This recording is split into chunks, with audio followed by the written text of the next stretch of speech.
তো এই যে এখানে একটা সুন্দর ল্যান্ডস্কেপ, তো এই সামনে এসে দাঁড়িয়েছি। আর আমার সাথে আছে this is Phillips, so Philippines. তো tell me about yourself. Hello, I'm Felipe. I'm from Brazil. I'm traveling in Asia for 1.5 years. Okay Now I'm in India, doing this trip to Kedarnath. ওকে।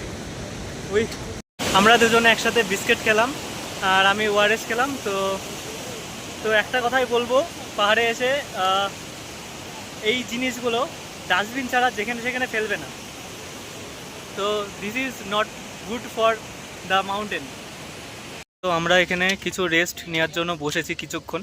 তো কিছু dry fruit খেলাম আর হচ্ছে তারপরে যাব 5 minute rest নিয়ে। What's your experience? Really cool, beautiful place, amazing experience. The oxygen is इस lacking. Place बहुत अच्छा प्लेस है। The air is getting thin, you know, so not that much oxygen, so hard to breathe. But there is no pollution. That's good.